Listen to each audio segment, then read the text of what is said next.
प्रश्नावली 5.3 का जो पहला प्रश्न है, निम्न को सुमेलित करना है।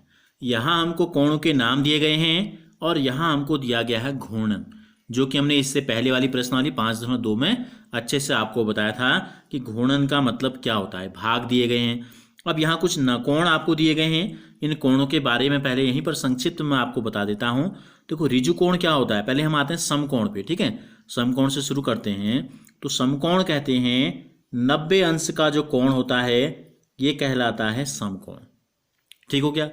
ऋजु कोण क्या होता है, दो समकोण अगर मिल जाएं, दो समकोण को अगर हम मिला दें तो बन जाता है ऋजु कोण। ये क्या होती है, एक रेखा होती है, या इसको हम 180 अंश भी कह सकते हैं।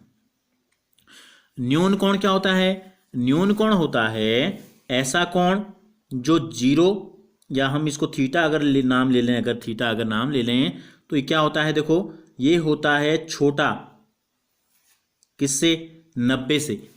न्यून कोण इसको थीटा मान लिया हमने, ये 90 से छोटा होता है और जीरो अंश से क्या होता है, बड़ा होता है। यानी कि 0 से 90 के बीच में जो कोण होते हैं ये कहलाते हैं न्यून कोण आपके। अधिक कोण होता है समकोण से बड़ा।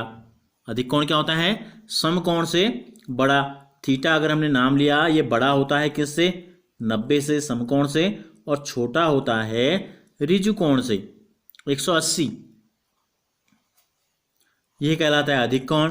और प्रतिवर्ती कोण जो होता है हमारा, ये कहलाता है अधिक कोण से भी जो बड़ा हो। थीटा का मान बड़ा है किससे, 180 से। और जो संपूर्ण कोण यानी कि पूरा जो एक चक्कर होता है इसको बोलते हैं 360, इससे जो छोटा हो। तो ये तो हमने इन सभी कोणों के बारे में आपको बताया। अब हमको करना है मिलान। क्या करना है, मिलान। तो देखो एक ऋजु कोण, सबसे पहले ऋजु कोण है तो 180 अंश का कोण बनता है। तो हमने आपको पहले भी बताया था प्रश्नावली 5.2 में। तो ऋजु कोण का मतलब होता है दो समकोण के बराबर होता है।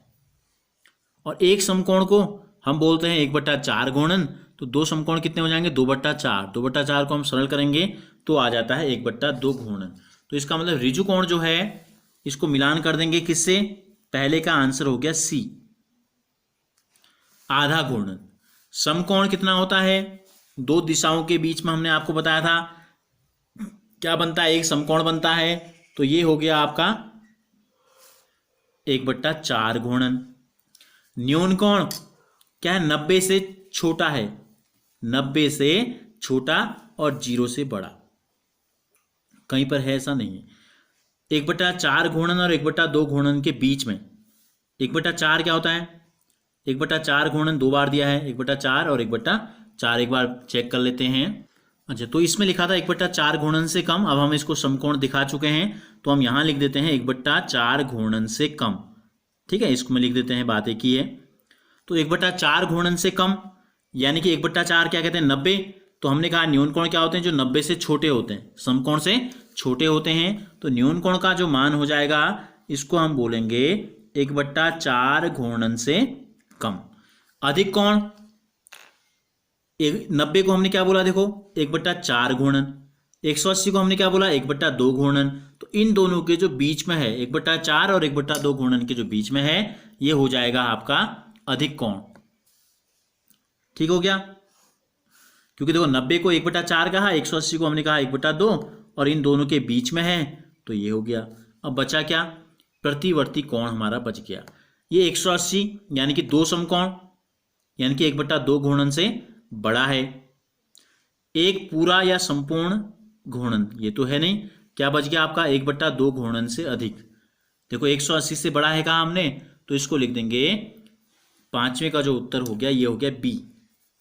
इसको मिला देंगे।